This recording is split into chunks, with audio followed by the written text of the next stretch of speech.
In October 2024, Ferrari unveiled the F80, 1,200 horsepower. Every single one was reserved before Ferrari showed the car to anyone. The press release was the product. The announcement was the transaction. Because supercars aren't really about speed. They're about the refusal to accept that going fast is a problem that has already been solved.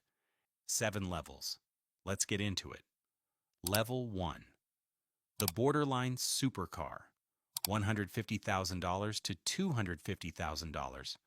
This is where the category begins, and where the arguments also begin, because not everyone agrees what belongs here.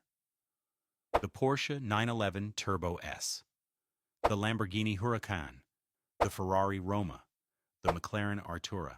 These cars share a profile: mid to high six figures, 2 seats, or a nominal rear, a power output somewhere between 600 and 700 horsepower. The 911 Turbo S is the honest choice at this level. Around $230,000 at US retail, 650 horsepower from a flat 6, 0 to 60 in approximately 2.6 seconds, a rear seat that exists without apology. It is the most competent machine at this level. It is also the most invisible. That is the tension at level 1. The engineering has caught up to the performance. The cars are extraordinary. The experience of ownership on an average day is not. The buyer here is successful, specific, and already done with the conversation about whether they can afford it. They are now having the more interesting conversation: which one? And from here, that question gets harder. Level 2. $250,000 to $500,000. Ferrari 296 GTB, McLaren 750S, Lamborghini Revuelto. The 296 GTB starts around $320,000. It produces 819 horsepower from a twin-turbocharged V6 hybrid. The Lamborghini Revuelto replaced the Aventador in 2023 at around $600,000. At level 2, the car is doing something the car below it cannot. Not faster necessarily, different. The sound is different. The commitment required to drive it is different. The buyer here has often owned a level 1 car and found it too easy. That sounds like an invented problem. It is not. When a car requires nothing of you, it gives you nothing back. Level 3. The Halo Supercar, $500,000 to $1 million. The Ferrari SF90 Straight-Ale starts around $590,000, 986 horsepower, 3 electric motors plus a twin-turbocharged V8. A 0 to 60 time of approximately 2.5 seconds. It was Ferrari's statement that they could build the most powerful road car in their history and make it a daily driver. The SF90XX Straight-Ale, the hardcore track variant, pushes to 1,016 horsepower and roughly $790,000. The track-only XX variants are not road legal. You are paying nearly $1 million for a car you cannot drive to the shop. That is not a flaw. That is the specification. At this level, the buyer typically already owns something at level 2. This is the car they are building toward. The allocation process matters. Ferrari does not sell these to strangers. The relationship with the brand, the history of purchases, all of it feeds into whether the call comes.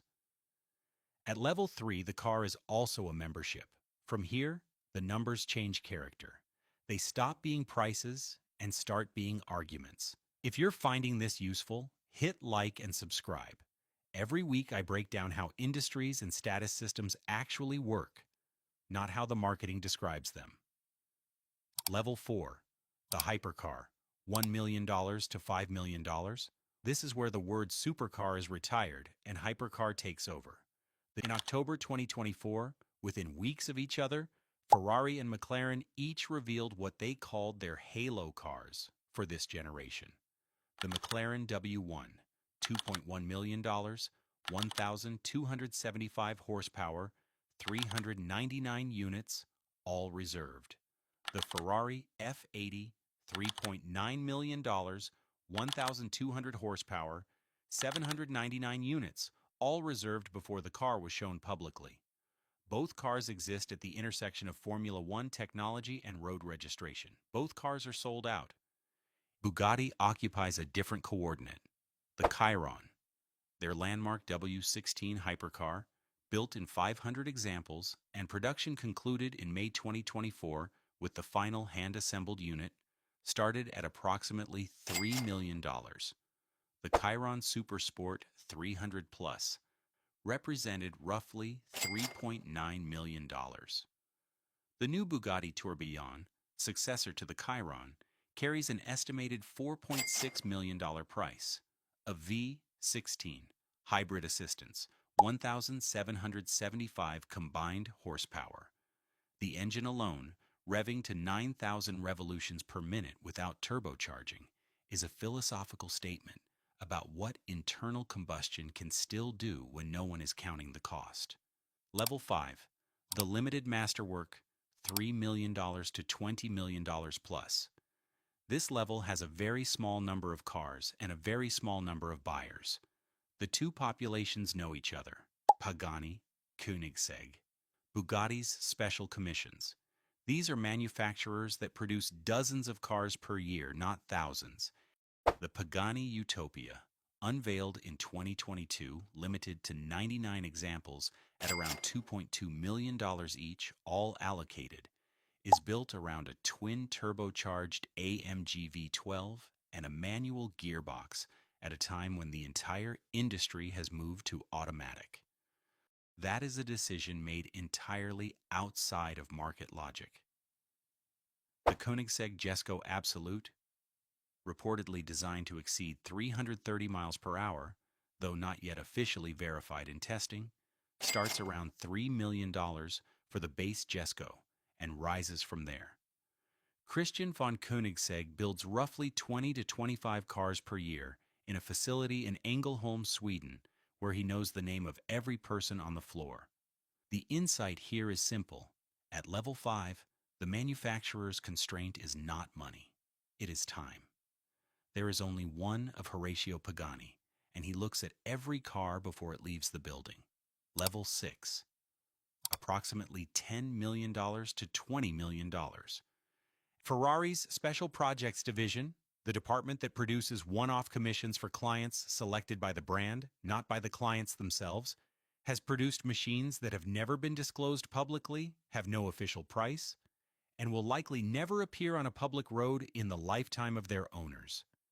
The few that have been revealed, the P80/C, the Monza SP1 and SP2 series at around $2 million each, Bugatti's La Voiture Noire, a single car, one example, no second build planned, was sold in 2019 for a reported $18 to $19 million, making it, at the time of its announcement, the most expensive new car ever commissioned.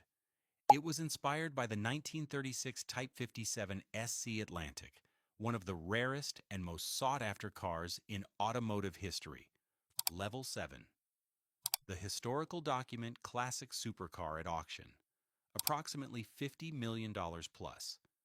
The last level is occupied by cars that are no longer being driven to work. The Ferrari 250 GTO. Between 1962 and 1964, Ferrari built 36 examples, 3 variants of which bring the commonly cited total to 39. The car was purpose-built for GT racing. Light, low, a 3.0-liter V12. In November 2023, one sold at RM Sotheby's in New York for $51.7 million. The buyer who acquired it for $500,000 in 1985 had held it for 38 years. The $51.7 million result represents a 103-fold increase in value.